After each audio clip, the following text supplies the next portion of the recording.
کبھی سوچا ہے کہ کچھ باتیں، کچھ پیغامات سیدھا ہمارے دل اور دماغ میں کیسے اتر جاتے ہیں؟ مطلب کچھ خیالات اتنے طاقتور کیسے ہو جاتے ہیں کہ وہ ہمیشہ کے لیے ہمارے اندر بس جاتے ہیں؟ آج ہم اسی فن کو سمجھنے کی کوشش کریں گے کہ آخر یہ طاقتور اور جذباتی پیغامات بنتے کیسے ہیں اور پھر پھیلتے کیسے ہیں۔ اب یہ لائن سنیے، یہ ایک مشہور نشید سے لی گئی ہے۔ یہ صرف ایک جملہ نہیں ہے، بلکہ یہ ایک بہت ہی گہرا احساس ہے جسے بہت سے لوگ محسوس کرتے ہیں۔ یہ ہمیں سوچنے پر مجبور کرتا ہے کہ آخر الفاظ میں اتنی گہرائی، اتنی کیفیت پیدا کیسے ہوتی ہے؟ اور یہی تو اصل سوال ہے، سب سے بڑا چیلنج۔ یہ صرف کچھ کہنے کی بات نہیں ہے، بلکہ ایک احساس کو، ایک خیال کو کسی دوسرے کے دل و دماغ میں منتقل کرنے کا فن ہے۔ تو آئیے دیکھتے ہیں کہ یہ ہوتا کیسے ہے۔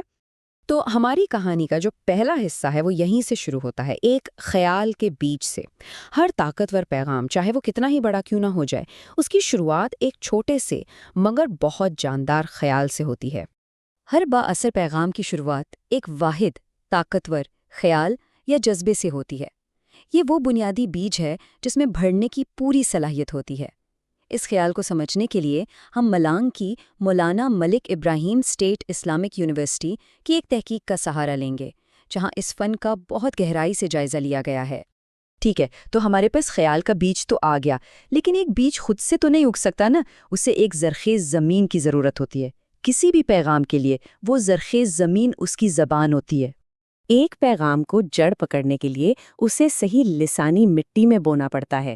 اس کا مطلب ہے صحیح الفاظ کا انتخاب، وہ الفاظ جو صرف مطلب نہ بتائیں بلکہ سننے والے کے اندر احساسات کو بھی جگائیں اور اس خیال کو مضبوطی سے قائم کر دیں۔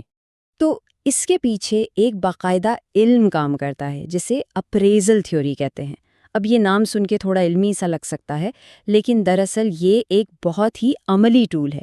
یہ ہمیں ایک طرح سے سکھاتا ہے کہ کون سے الفاظ لوگوں کو قائل کرنے کی طاقت رکھتے ہیں اور کیوں۔ اس تھیوری کا جو مرکز ہے وہ ہے ایٹیٹیوڈ، یعنی ہمارا رویہ۔ جیسا کہ اس چارٹ میں نظر آ رہا ہے، ہماری زبان اس رویے کو 3 طریقوں سے ظاہر کرتی ہے۔ پہلا ہے افیکٹ، یعنی ہمارے ذاتی احساسات جیسے خوشی یا غم کا اظہار کرنا۔ دوسرا ہے ججمنٹ، یعنی لوگوں کے کردار پر تبصرہ کرنا، جیسے کسی کو بہادر یا بے ایمان کہنا۔ اور تیسرا ہے اپریسیشن، یعنی چیزوں کی قدر کرنا، جیسے کسی چیز کو خوبصورت یا بیکار کہنا۔ یہی وہ 3 لسانی اوزار ہیں جن سے ہم اپنی بات میں وزن پیدا کرتے ہیں۔ چلیں اب اس کو ایک حقیقی مثال سے سمجھتے ہیں۔ ایک حالیہ تحقیقی مقالے نے اسی تھیوری کو ڈاکٹر عمر سلیمان کی تقاریر پر لاگو کیا، یہ دیکھنے کے لیے کہ وہ اپنے سامعین کے ساتھ کیسے جڑتے ہیں۔ اور نتائج بہت ہی دلچسپ تھے۔ جیسا کہ یہ چارٹ دکھا رہا ہے، ان کی تقاریر کا آدھا حصہ یعنی 50% صرف ایٹیٹیوڈ پر مبنی زبان پر مشتمل تھا۔ مطلب یہ کہ وہ آدھا وقت براہ راست لوگوں کے احساسات، ان کے فیصلوں اور اقدار پر اثر انداز ہونے والے الفاظ استعمال کر رہے تھے۔ یہ اعداد و شمار صاف بتاتے ہیں کہ تعلق قائم کرنے کے لیے منطق سے زیادہ جذبات کی زبان اہم ہے۔ تو سب سے اہم نقطہ یہ ہے کہ اس لسانی تھیوری کا سیدھا تعلق قائل کرنے کے مقصد سے ہے، اور تحقیق سے یہ بھی پتہ چلا کہ مثبت زبان کا استعمال سامعین کے دل میں بات اتارنے کا ایک بہت اہم ذریعہ تھا۔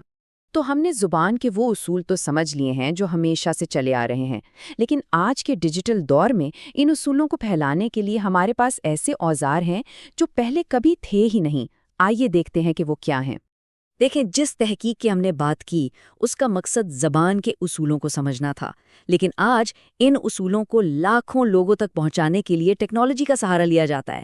اگر پیغام ایک بیج ہے اور زبان مٹی ہے، تو آج کی ڈیجیٹل ٹیکنالوجی وہ گرین ہاؤس ہے جو اس کی نشو و نما کو کئی گنا تیز کر دیتی ہے۔ یہ سلائیڈ اس تعلق کو بہت اچھے سے دکھاتی ہے۔ ایک طرف زبان کے وہی پرانے اصول ہیں، جذبات جگانا، قائل کرنا اور اعتماد بنانا۔ دوسری طرف آج کے ڈیجیٹل ٹولز ہیں جیسے ویٹ۔ اس میں اینیمیٹڈ ٹیکسٹ کا فیچر صرف سجاوٹ کے لیے نہیں، یہ دیکھنے والے کی توجہ کھینچ کر جذبات کو ابھارتا ہے۔ اچھی ہیڈ لائنز قائل کرنے میں مدد دیتی ہیں، اور برانڈ کٹس آپ کے پیغام میں یکسانیت رکھ کر اعتماد پیدا کرتی ہیں۔ یہ ٹولز ایک پیغام کے لیے بالکل دھوپ اور پانی کی طرح کام کرتے ہیں۔ اینیمیٹڈ ٹیکسٹ توجہ کی دھوپ دیتا ہے، آٹو سب ٹائٹلز وضاحت کا پانی دیتے ہیں اور برانڈ کی مستقل مزاجی اعتماد کی جڑوں کو مضبوط کرتی ہے۔ یہ سب مل کر ایک چھوٹے سے خیال کو ایک بڑے با اثر پیغام میں بدل دیتے ہیں۔ اور یہ صرف تھیوری کی باتیں نہیں ہیں۔ NBC یونیورسل جیسے بڑے نام ان ڈیجیٹل ٹولز کے حقیقی اثرات کا اعتراف کرتے ہیں۔ یہ اس بات کا ثبوت ہے کہ صحیح اوزار کسی بھی پیغام کی طاقت کو کئی گنا بڑھا سکتے ہیں۔ تو ہم نے بیج کو سمجھا، مٹی کو دیکھا اور گرین ہاؤس کی بات بھی کر لی، لیکن اس سب کا مجموعی مطلب کیا ہے؟ یہ سب جاننا آخر کیوں ضروری ہے؟ تو یہ ہے ایک طاقتور پیغام کا مکمل سفر۔ خلاصے کے طور پر یہ ایک بنیادی بیج سے شروع ہوتا ہے، اسے صحیح زبان کی مٹی میں بویا جاتا ہے، پھر ٹیکنالوجی کا گرین ہاؤس اسے تیزی سے بڑھاتا ہے، اور آخر میں ہمیں اثر اور تعلق کی فصل حاصل ہوتی ہے۔ اس پورے عمل کو سمجھنے کا فائدہ صرف علم حاصل کرنا نہیں ہے، اس سے ہمیں دو بڑی طاقتیں ملتی ہیں۔